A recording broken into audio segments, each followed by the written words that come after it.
students.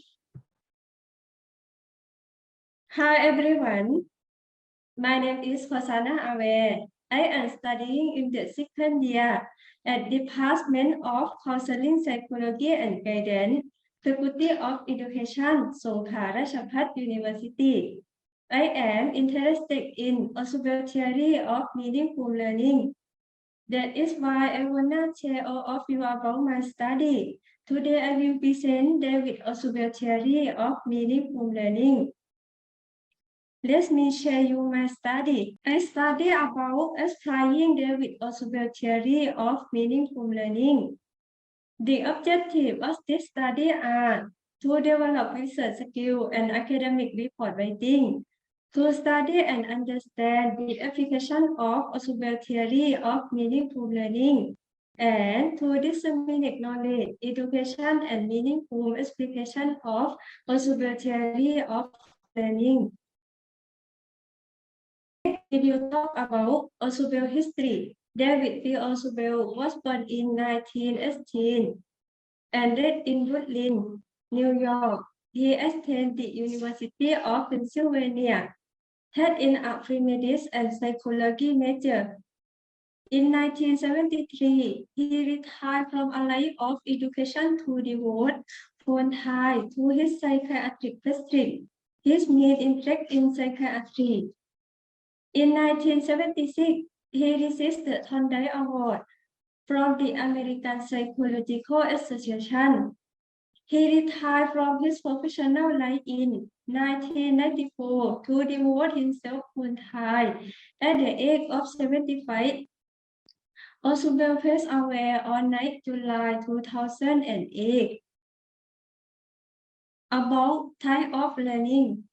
Observable theory emphasizes the importance of meaningful understanding and learning. With learning is meaningful with learning. Can be linked to what is known before. Observable with learning into four types. Meaningful decision learning. Learning by resolving memorization without thinking. 3. Meaningful discovery learning and learning by rote discovery without thinking.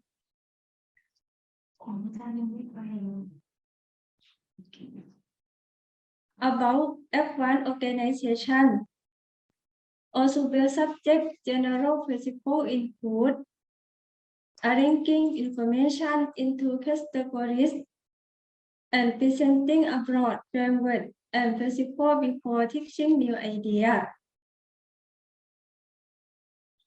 About explication of theory in teaching and learning management. Number 1, in 2014, Thidarat and Ubansin study of simple learning management in combination with graphical sorting technique on learning achievement.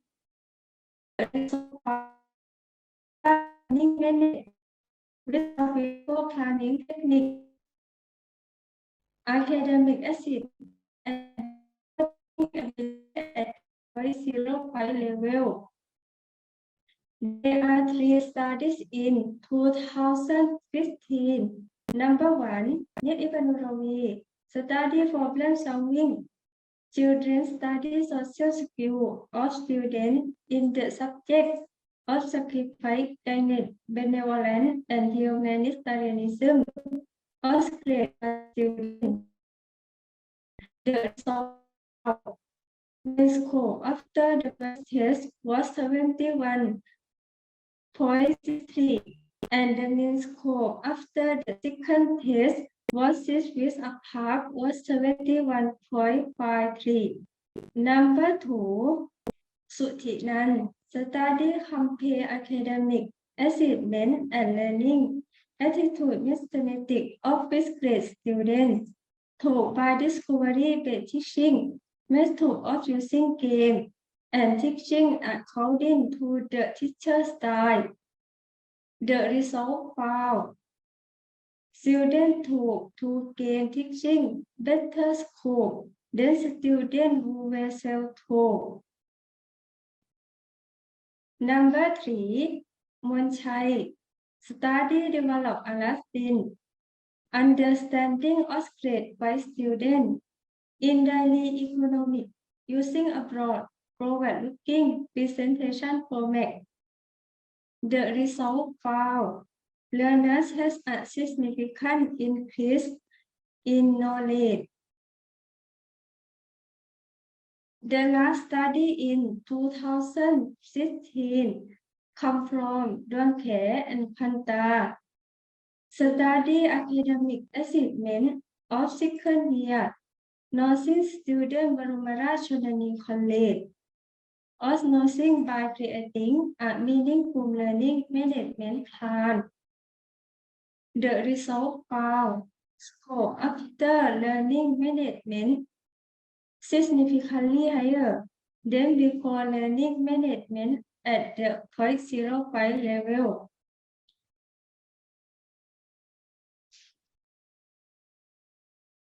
In conclusion of my study, also well defined learning that a learner receives from the teacher needs to work needs to be learned, and the learner listen with understanding. A teacher should use as one organization teaching technique, which is a way to bridge the gap between knowledge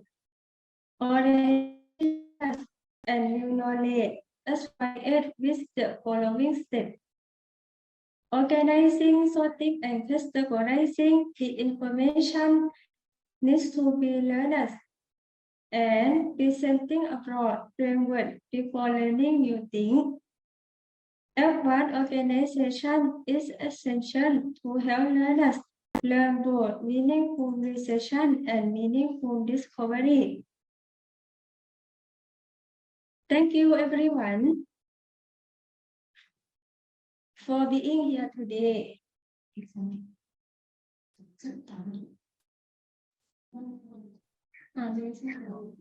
Thank you for your presentation, ma'am. Nice efforts. I'll go ahead and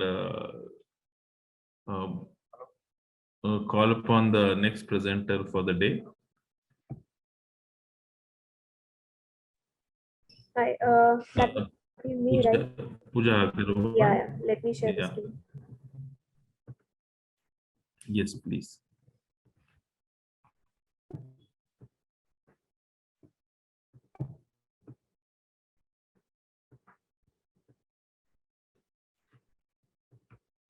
Can you see the screen?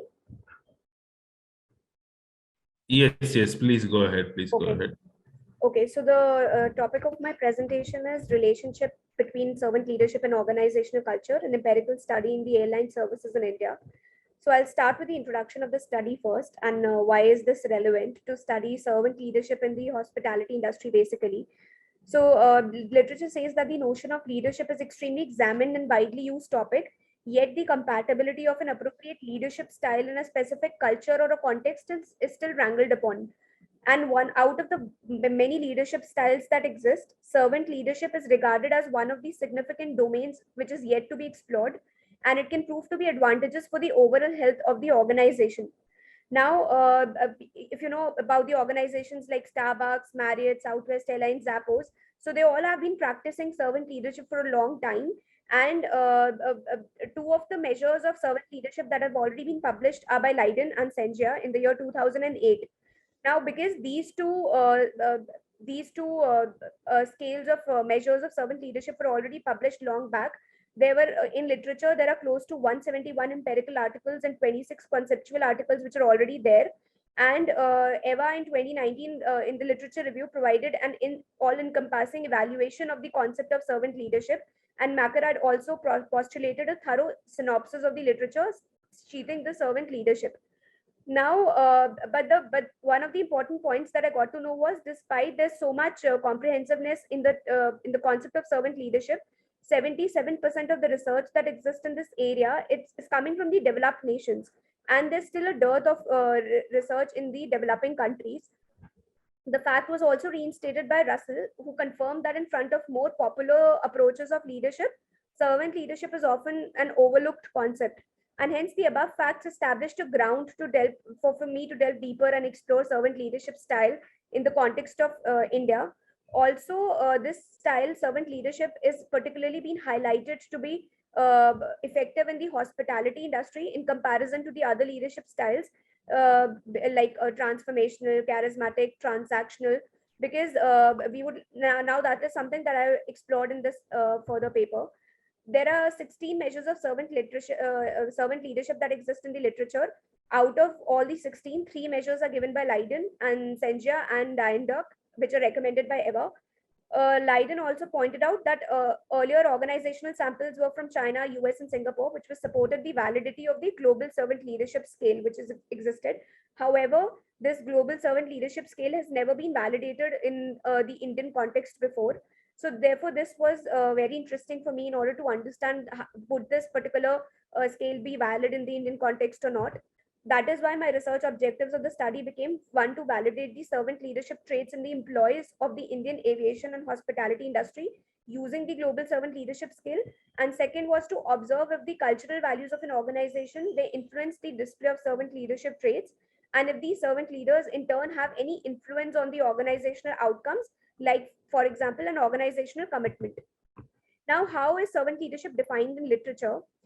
So more famously, this servant leadership was basically, this was coined by Greenleaf in the year 1970 in one of his essays called "The Servant as a Leader," and where he asked a basic question like, who is a servant leader? And then he went on to defining servant leader as somebody who is a servant first and a leader later. Basically, it begins with the natural feeling that one wants to serve first, and then the conscious choice brings one to aspire to lead. Now, servant leaders' emphasis on putting their subordinates first not only helps in building quality long-term relationships, but also helps in building trust in their followers. How servant leadership has been defined in the aviation and hospitality industries, like I mentioned, Brownell initially highlighted the similarities between the hospitality industry and the attributes of a servant leadership. Hospitality industry is marked by heavy reliance on human resources. We all are aware that it's a it's an industry which is dependent on high dependent on human resources, and their ability to form close and intimate relationships with the leaders as well as their peers. Now, servant leaders are thereby perceived as very crucial assets within such a structure because of the primary focus on sustaining the well-being of their employees first, their organization, and the community as a whole. So they think about all these or the employees, their organization first, and then later think about themselves. President of luxury hotel chain Ritz-Carlton, for instance, describes organization's culture with the motto that we are ladies and gentlemen serving ladies and gentlemen, and in doing so, we create exceptional memories for our guests and for each other. Now, undergoing all the literature, it helped me formulate below a hypothesis. One was global servant leadership scale is also valid in the Indian aviation and hospitality organization. And the second was, we can see a display of servant leadership traits in the employees of the Indian aviation and hospitality organization. Next, I went on to understand what organization culture and commitment basically meant in the literature. So like Robbins defined organizational culture as a system of shared meaning consisting of set of key attributes that the members of the organization values. And this culture, which differentiates one organization from another, these cultural values were demonstrated by the employees to the outsiders in a very visible way. So for example, there are few organizations which are known for their culture because those cultural traits are exhibited by the employees of that organization. And when the servant leaders reach their full potential, they have an indirect influence on the organizational outcomes like organizational commitment. So past studies, they've shown there is data that exists that employees' relationship to their organization and in turn determines their decision to continue or to discontinue with the organization, which is very valid. We see that if an employee is, if there are cultural, if the values of an organization are quite rich, then the employees tend to remain with that organization and they value that organization a lot. So that helped me frame my next set of hypothesis, which was cultural values of an organization play an influencing servant leader traits with the Indian aviation and hospitality organization. And fourth one was servant leaders would have an indirect influence on the organizational outcome in terms of commitment. So the method that I employed for the study was a mixed method archetype. The process of collecting data using two or more methods brings out a novel dimension of reality as stated by Brewer and Hunter. The qualitative analysis was followed by quantitative analysis was followed by qualitative research to obtain the results. using both quantitative and qualitative expedites in uncovering the discovery and justification in a single approach. Now, my study was conducted in an Indian full-service airline company, which leveraged the robust heritage of social service of its parents' brands, aiming to make a beneficial impact on the community in which the company operates. The cultural value of the airlines were found to be aligned with the servant leader traits, which further justifies the selection of the present company in my research. The next was servant leadership scale was administered to an online survey. Semi-structured interviews were then conducted with the top 4 highest ranking servant leaders over phone, where I spent 1 hour each with each of the respondents in a span of 1 week. These open-ended questions of the semi-structured interviews were drafting, keeping in mind the personal experiences of the studied leaders, their own reasoning behind the display, their identifying their role in organizations, cultural values, and all of those things. Semi-structured interviews were specifically chosen because they gave me a flexibility of adapting my conversation as per how the respondents were responding to my questions and the way it was leading it to. Prior consent was also taken from the participants to audio record these interviews. Now, data analysis, multivariate analysis technique of confirmatory factor analysis (CFA) was done to confirm the validity and the of the unidimensional SL7 global servant leadership scale that I've taken and in its Indian context, and it was compared it with the scale development study done by Leiden. The CFA model was estimated using IBM AMOS 26 graphics software. Multiple model fit indices like comparative fit indices, Tucker-Lewis index, RMSE was assessed for a good model fit in order to understand whether it fits into the scale is also valid and reliable in the Indian context. Then average servant leadership score was calculated for all the leaders, and out of that, topmost 4 ranked servant leaders were identified. Then semi-structured interviews were conducted with those 4 highest ranked leaders, and quantitative results came out after that. You can see this AMOS graph, which showed that behaving ethically, conceptual skills, creating value for the community, emotional healing, empowering, helping subordinates first, putting subordinates first. These are already the global servant leadership scale values which are existing, and the scale was held valid here also in the Indian context. Then after my interviews, 4 major themes that emerged were, the first one was empathy and compassion. I've just taken excerpts, like one excerpt for each of them because of the time limitage of this presentation. So for example, empathy and compassion, the leader said that when your employees reaches a certain age, they expect monetary benefits, location, relaxation, and a comfortable environment. Since I cannot do much in the first 2, the least I can do is provide a comfortable environment to them. Talking and listening are the basic skills. The second theme that emerged was inclusivity and belongingness. Human touch is very important. I'm also a human being. We can't always talk about work. Whenever I talk to my employees, I ask about his or her family members. The storytelling conversations make my employees feel that I'm one of them, and they make them feel comfortable. The third theme that came out was transparency. So empowering employees help them in work-related matters, but to grow in your career, you expect promotions and perks. I schedule regular meetups with my employees where I highlight their strengths and improvement areas. Sometimes employees feel that they're in a black hole. Having candid and honest conversations makes them more satisfied. Even during pandemic, we use Google Hangout to meet every 15 days to talk about issues. And I open a forum where I speak less and I listen more. Then out of the box thinking was the fourth theme that came out. So the leader said that planning, organizing, executing, and manage is my way of doing things in my organization.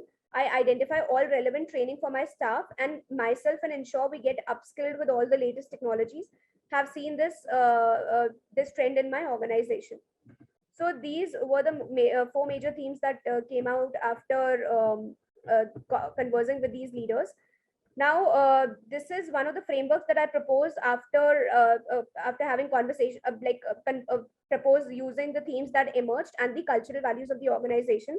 So the airline organization that I picked up have these 5 cultural values, which is teamwork, excellence, thoughtfulness, innovation, and trust. I map these with the themes that emerged like empathy, inclusivity, out-of-the-box thinking, and transparency based on the literature and the definitions of each one of these. So for example, to understand the results and see if there's an indirect influence, servant leaders on the organizational commitment, narratives were extracted from the interviews where the leaders talked highly of their organization, thus reflecting an affection towards their organization. So for example, if you could see, our organization's brand is a legacy. We are known for a community service, trust them and support them, take responsibility if they make mistakes.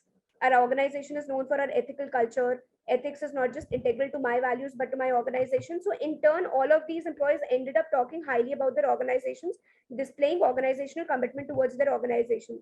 So just to conclude, global servant leadership scale was found to be valid in the Indian context. The finding was in line with Leiden's short form of SLS 7828 research paper. Research confirms strong presence of servant leadership traits in the employees of Indian Aviation and Hospitality Company. Our findings evaluate and confirm the role of organizational culture in enhancing the observed servant leader traits, and also the servant leaders showed high level of commitment by acting as the brand ambassadors of the organization. Our results contribute to the literature by corroborating and extending previous findings. It's also a study. It's also one study to like the first one study to study the concept of servant leadership in the Indian context using mixed method approach. It also confirmed the role of organizational cultural values in influencing servant leadership traits. And findings reveal that establishing organizational culture with values aligned with servant leader will help make the difficult task easy, and establish culture influence its leaders, and they start becoming servant leaders without even realizing it. So that's about it. Thank you. Thank you for your presentation. Nice effort, ma'am. Thank you. Thank you. Next, I'll go ahead with the presenter. I call upon Navitin, Settlement Control on Shallow Foundation Design Assessment in Albania. Navitin Squadron. Are you there? Yeah. Navitin, please ask you to request you to unmute and share your presentation.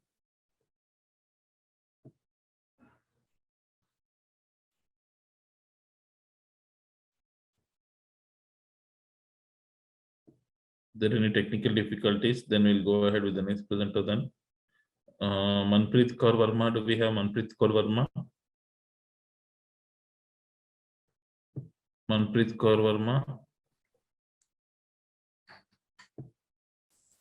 Okay. Do we have Intira? Do you hear me or? Oh yeah, now we can hear you. Now we can hear you. Oh, Here. okay. Yeah, I'm here. Do you hear me? Yes. So I'm next. Yeah, Nathan, please go ahead.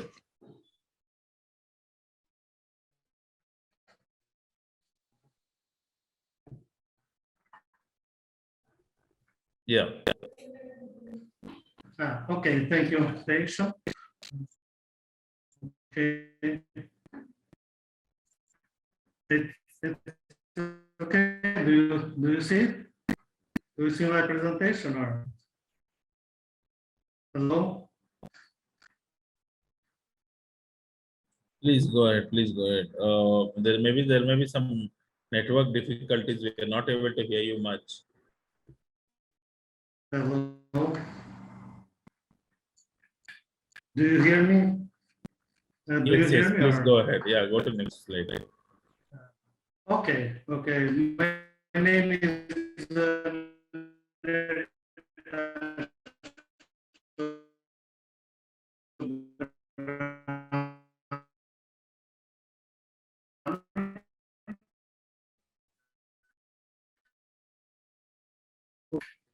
my paper is the settlement control of shallow foundation at Semani site in Albania.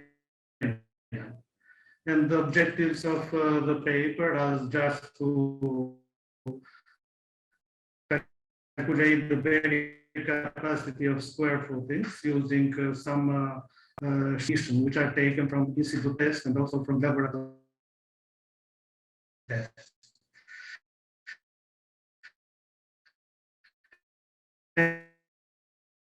And also the design of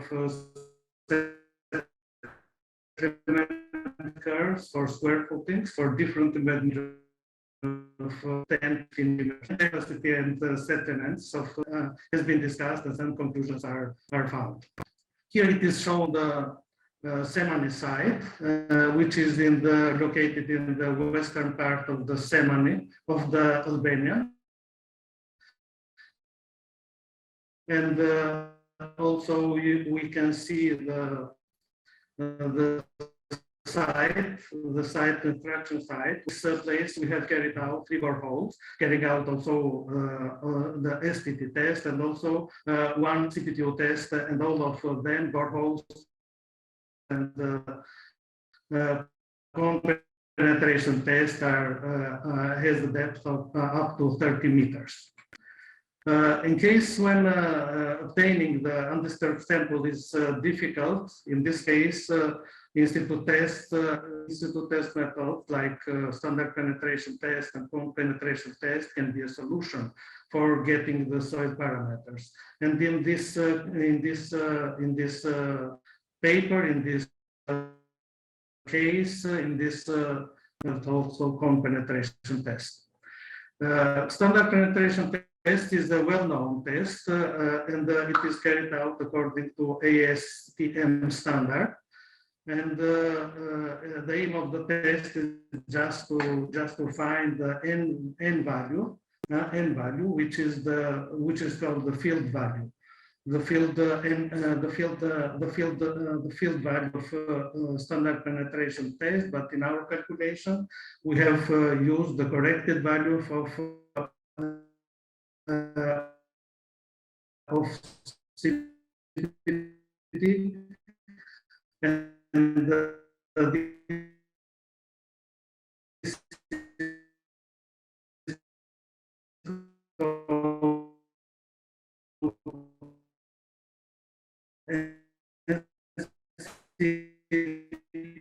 N60 value, and it is corrected for field procedures like for hammer efficiency.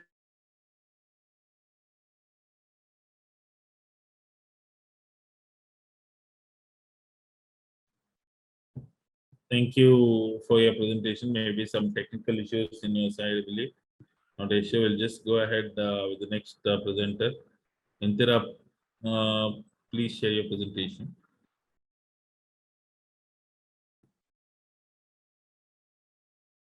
Yes, please go ahead, ma'am. Restrict your time for maximum of 8 minutes. Can you hear me? Yes, please go ahead. Okay. I'm Intira from Chulalongkorn University. Today I talk about the creative lifestyle product from Thai ornaments. Learning package for Thai Herbal Society's well-being is one of my projects. I would like to talk about wait a minute. At the present time, the community and a lifestyle of Thai people in herbal society are overcrowded, hostile, and highly competition. Together with the COVID-19 pandemic situation, environment and lifestyle become unhealthy, affecting people physical, mental, and social well-being. Most people are under stress. The 12th National Economy and Social Development Plan of Thailand had emphasized on improving life quality and well-being of the citizens of all age. The art activities can be to improve life quality, relieve stress and anxiety, as well as promote relationship among people in society. Thai art in particular has a delicate and elaborate aspect. It is a valuable cultural heritage worth of preservation and developing into creative products that meet demand of a present day consumer as well as tourist industry. Creative product of Thai art can be a source for increasing family and community income. This is our project. A few years ago, we used art into the community to make it more beautiful, and people in community try to make it more nice by make it neat and clean. This research aims to develop the Thai art learning innovation in form of learning package for communities using a creative product as model and teaching media. The creative learning package will be used for organizing community art activity with aim to rehabilitate well-being of people in urban society. as well as to provide foundation skills for career initiative and promote creative tourism in Thailand. The learning package in this research will consist of a product sample and creative lifestyle product from Thai ornament learning. This is an example of Thai ornament learning. It's like some kind of like Thai wisdom art of the ornament. It's same kind, maybe it's similar in India.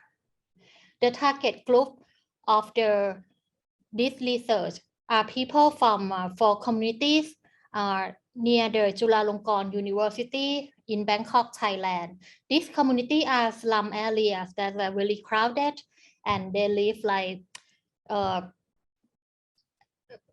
many people around Hua Lamphong station is the main train station in Bangkok. It serves as a main hub of intercity and international train service in Thailand. Hua Lamphong has been an iconic landmark for Bangkok for 105 years. But from now on, Hua Lamphong will have a new role when the state railway of Thailand have to move. So people around Hua Lamphong worry about that they have no job and they lose their money.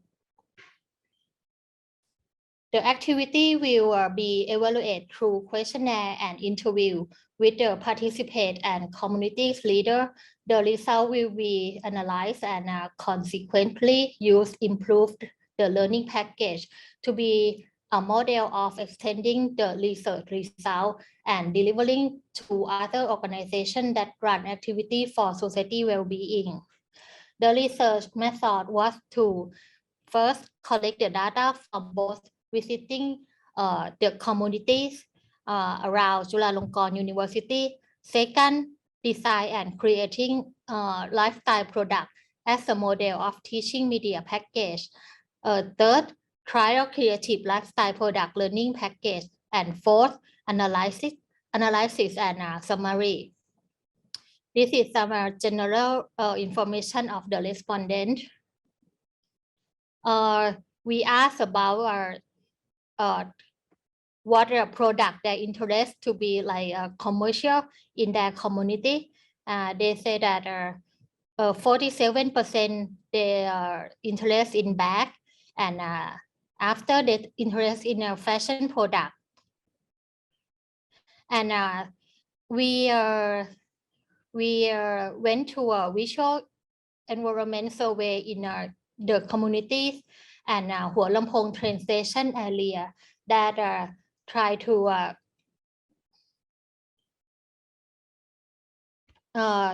use the interesting object from the visual research in communities for designing a lifestyle product.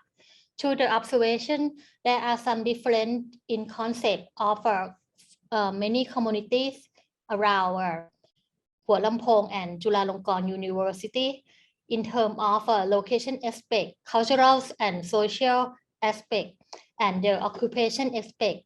It's used as a guideline to design character and identify identity of three types of creative lifestyle product from Thai ornament learning package. These are the results. The community creative tourism package are shown as figure at the picture. The community creative tourism project for people in 4 communities that we use a picture from visual survey and transfer to the live illustrator to easy to understanding. This is a tourism map of the community because the Hua Lamphong train station will gonna be the big commercial place, and community nearby can be like used for creative tourism and have they can give a tour around the area. And I also like transfer into the activity for the children to appreciate their like area. And this is a creative lifestyle product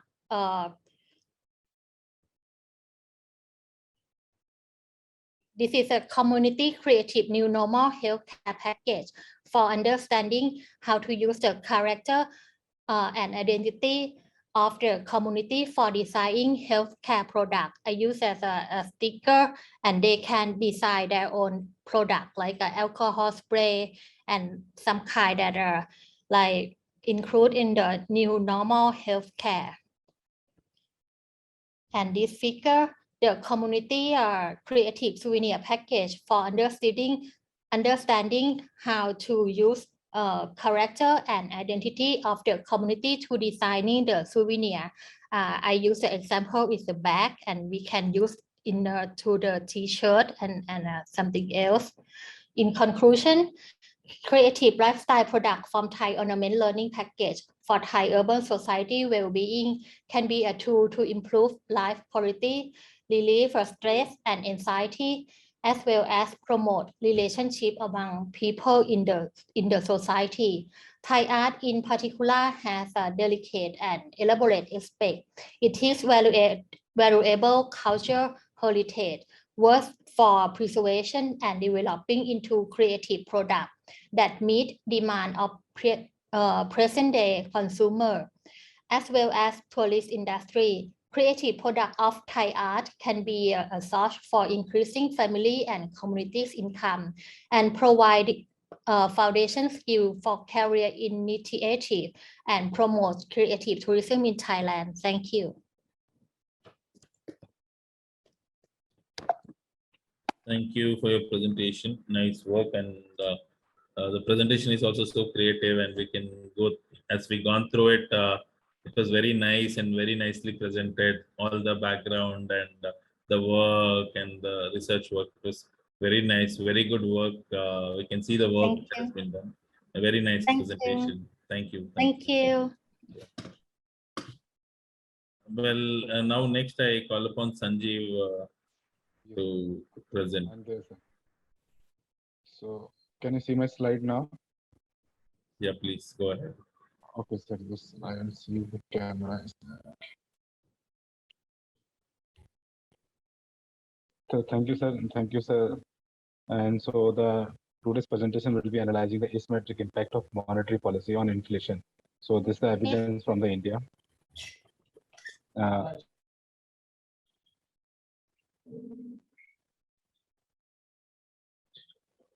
So the content will be slide. Initially, I'll discuss the emerging issues, then trend in the inflation, then research care, then after that, approach of the studies, then empirical and econometric methods. After that, I'll be discussing the conclusion of the study. So that after the COVID, there has been a emerging issues arising with both advanced economies and emerging economies related to inflation.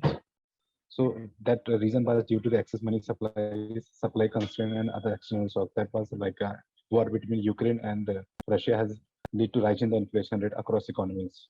Similar pattern has also been seen in advanced economies and emerging market economies. This has led to the policymakers about the concern about the its impact on broader economy, because if inflation increases, it has a broader impact on the inflation rate in the economy.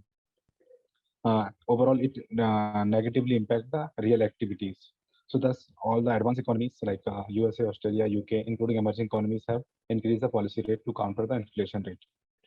So this is the trend in the inflation rate. Both we can see that from the after COVID, it has increased upward in both advanced economies and emerging market economies. So the motivation of the study is that after GFC, advanced economies have followed both ultra-low policy rate. Similarly, in case of advanced emerging market economies have also, but in this case, there is a study by Ahmed et al. Who found that due to ultra-low policy rate, effectiveness of monetary policy has reduced. Similarly, in advanced economy also have reduced the policy rate substantially. So there is also chances with that whether it has effectiveness has reduced over the time or increased. So this is the issue in the economies. So in this case, I've taken the India. So we can see that initially the policy rate was around 9%. After this, nowadays it is hovering around 4%. So it has substantially reduced. So it might have an impact on the inflation rate. So this is what the motivation of the study is. So research gap is that there are the many studies that analyze the impact of the policy, but there are limited studies which analyze the asymmetric impact. Similarly, the study do not focus on the structural way that like GFC or taper tantrum or other studies. Based on the research gap, I have three objectives to analyze the asymmetric impact of the policies. Does effectiveness of monetary policy over the period have changed, or it has increased, or it has reduced? Is there any threshold level beyond that monetary policy has a different impact on the target variables? So these are the objectives. So approach of the study is that initially collect the data and consumer price index. For the sample selection, I have taken from 2001 to 2021, and so the empirical model, I include the industrial production index, CPI, common rate, and this is the structural war model I apply. So I am not discussing right now. I'll discuss it later. If anybody has a doubt, we can ask after the presentations. So this is the for threshold regulations. Same model I have included. So if the policy rate is above the threshold level, what is the impact? If it is below, what is the impact of that? So data has been collected from the China Economic Information Center. All these variables I have collected from there on. So initially we have selected the finding unit 2 test. We find that the unit 2 variables are stationary with one structural weight. That means GFC or other variables were stationary. So we see that this is the overall response of that. Change in the policy rate has reduces the inflation rate over the period of time, but its effect is not that inconclusive. Initially, it has a positive impact, but later on does not have significant impact. In the second period I have taken from 2001 to 2011. In this case, we see that initial period of time, 2001 to 2011, we see that it has a positive impact, which is above the expectations, in contrast to expectations. But when we take care of the second period of model from 2012 to 2021, sorry, this is a mistake, 2021, we see that the tightening the policy rate substantially reduces the inflation rate. So the overall finding from this, we find that the findings for the overall tightening occupancy policy reduces the inflation rate. Pre-GFC period 2001 to 2011, transmission effect of monetary policy reduced the inflation rate, seems to be low. But after GFC, the second period, transmission channel of monetary policy has increased. So there is a clear evidence of asymmetric impact of monetary policy over the period. So in this case, robustness, threshold regression, we find that threshold regression is, if it's below threshold level, it has a positive and significant impact. If it is above threshold level, it does not have positive significant impact. So this finding is robust in this case, again, with alternative models as well. The conclusion of the study is similar to advanced economies, emerging market economy, policy rate also substantially reduced over the time. Overall monetary policy is effective in controlling the inflation rate. Pre-GFC period, transmission seems to be low, but after GFC, transmissions are high. The policy implication perspective study suggests that the transmission of monetary policy has improved. Policymakers can use more precisely policy to target the higher inflation rate. This increase in efficiency of monetary policy could be associated with the adoption of inflation targeting and formalization of the Indian economy. So these are the findings from this study and conclusion. Thank you.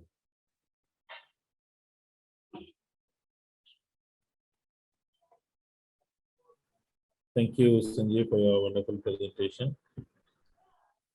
Well, so somebody has asked one question: Are monetary policy rate in turn affected by inflation rate? Which comes first? Inflation rate affected nominal rate, or nominal rate affect the inflation, or chicken egg in this case? So current inflation, I would suggest. So this is the factor of both, because due to COVID, we needed money. So government pushed the money in the economy by giving lowering interest rate or other things. Now the inflation is increasing. So in response to that, policymakers are increasing the interest rate. So this is how they are targeting.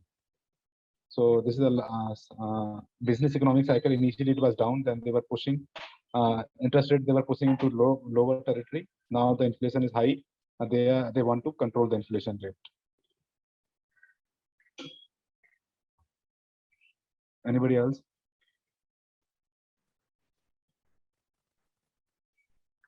thank you. I think nothing much though. Good efforts on your presentation. Share your email ID. Let them get in touch with you again if they have any doubts. Thank you. Okay, sir. Okay. Yeah, okay, sir. we'll go ahead with the next presenter, Muhammad Hiya and Majid Jawad Dargad, I think. Yes, Jawad, sir. yeah, hello Jawad, please go ahead. Hello, let me share my screen.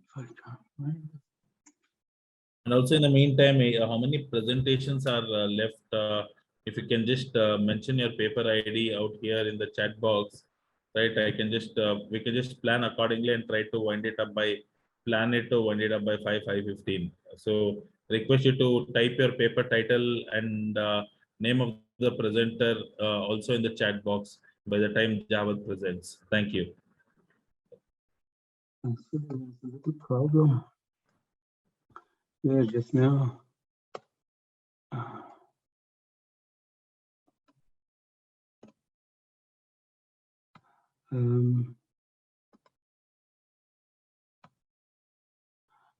Sorry, I'm having a little problem here. Maybe next presenter will go ahead. So can you see my screen? We are not able to see your presentation. Can you see it now? Can you see it now? Yeah, we were able to see the screen. Please share the presentation.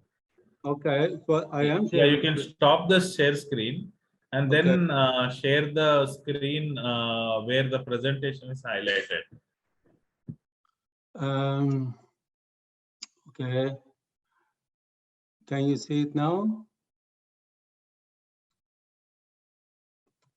Can you see it now? Yes. Okay, right. Okay, right. This work is one of my master student presentation. I'm a prof at Mechanical Engineering Concordia University, and but right now I've traveled to Istanbul. I'm in Istanbul just now. In Montreal is just now somewhere around 6:00 a.m. And so this work is in relation to, as you can see, analysis of the self-expanded and balloon expanded coronary stent using finite element method. So just a little introduction I give here. Basically, we are talking about the stent. Some of you must have heard about this. When you're over 50, many people, probably one of the main causes of heart disease is blockage of the artery near the heart. And what they do is they insert stent via a catheter. So basically, a small mechanical device which is inserted inside the artery which is blocked. As you can see, this is the blockage. When I'm moving my, okay, this is the blockage in here, and so there are various types of doing this. One of them, they insert balloon, and balloon open up, the stent is over the balloon, and that makes the whole thing open up. So, well, there are a couple of important classification, or three here. One is the mechanism of the expansion. So we are mechanical engineers, so we're trying to work on what is the best approach for this. And the other one is composition, and the next is design. So there are two types that we are considering. Basically, these are the ones. One is you can see in the video, balloon expanded. So a catheter goes in, and you can see the balloon expand, and the stent stays inside it, and then they retract the balloon. And you can see the blood is easily now flowing. The other approach is that self-expanding. This material is called shaped memory alloy. As some of you might know, they already pre-programmed at 37 degrees to open up. And when it opens up to a certain amount, they've already programmed, and that will chip, the artery and the plaque opened to the amount that they are looking for. So we want to compare what is the difference between the shape memory alloy or self-expanding ones, and the balloon expanded, which is mainly steel material. So we want to know which one would be best in our analysis.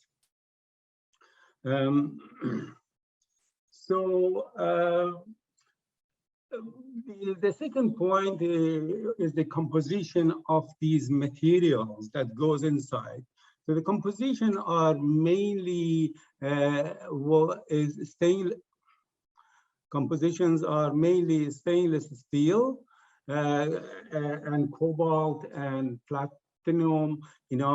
These are combined together. They are alloys. And the second one could be steel with a drop coating, and the third one, which is shape memory alloy, which is basically a combination or alloy of titanium, nickel, and titanium. The third important point is the design. There are different types of design: coil stent design. They're coil-like. Some of them are slotted tube, and some of them are mesh type, like the one that you see here. And some of these, they are kind of closed, as you can see with the white, and some of them are open.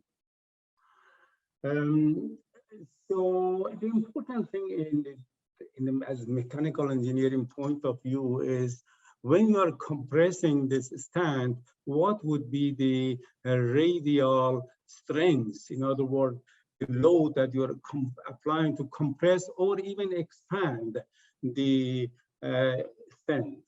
And then the stand thickness and geometry is important, and the wall shear stress, which the shear stress is the stress that holds the plaque and artery with the stand. We want to make sure that is strong enough.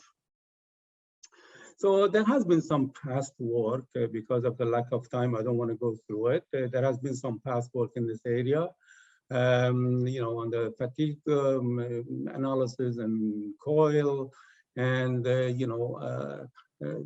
procedures of the angioplasty and so on. You appreciate there must have been a lot of work in this area before. So what we want to do is to compare the balloon expanded and self-expanding material, in other words, shape memory alloy and steel, to see which one is the best for our point of view. So we have considered that the nickel, material, which the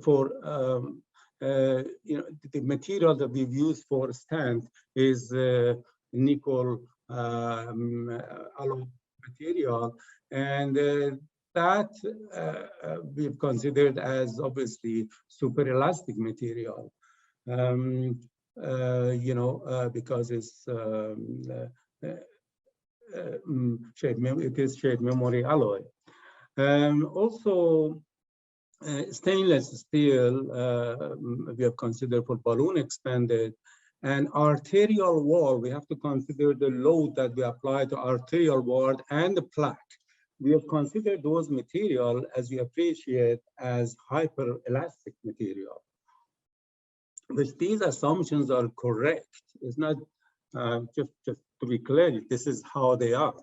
This is the nature of them, hyperelastic material, and so on. So we have used the model called Muni-Rivlin model, and we included hyperelastic part of it. And this is the equation that we have used. And in that, I is the strain invariance, and C is the Muni-Rivlin parameter, which I don't obviously go too much in detail of this, but these are that we have quoted from the literature, and they're all correct parameters for this. Now, The stand that we have designed is the one on the left, you can see, and we have designed this using the SolidWorks, and we have imported that inside the ANSYS finite element analysis. And the one on the right, you see, is that we have the artery here, and this black part is the plaque, and the one on the top, the white part, is the actually stent. So you can see the combination is there.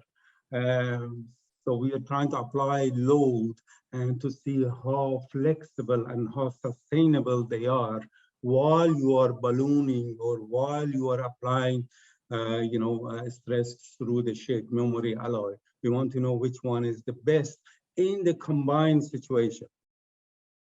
So this is the finite element analysis that we have done. And you can see the load is applying everywhere, including the plaque.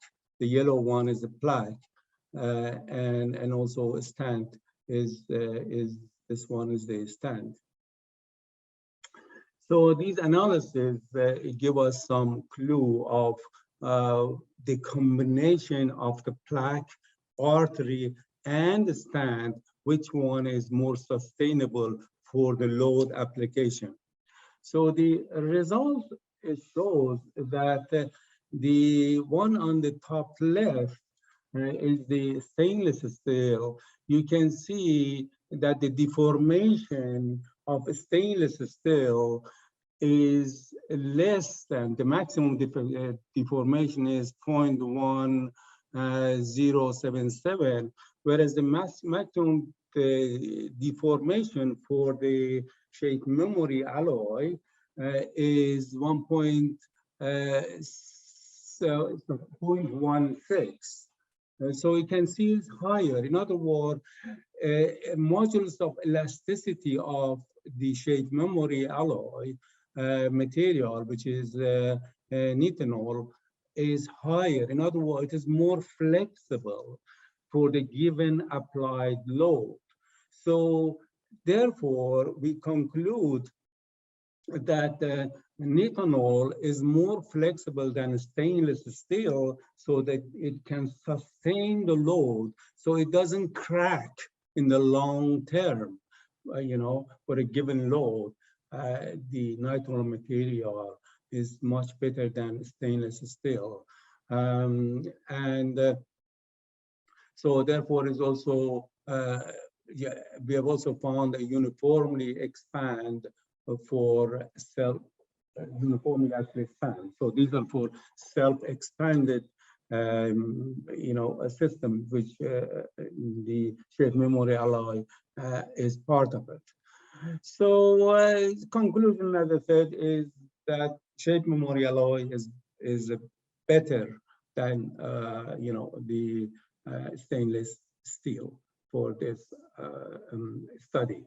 So further, what we didn't consider that what if in reality we have got a flow of blood? We didn't even consider that. So we considered that the quasi-static situation where we have, a static load very slowly applied.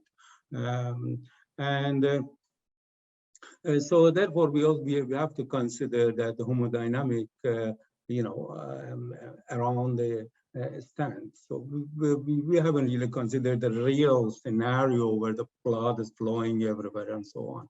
But this is first study that my master's student did, and I hope it has been useful.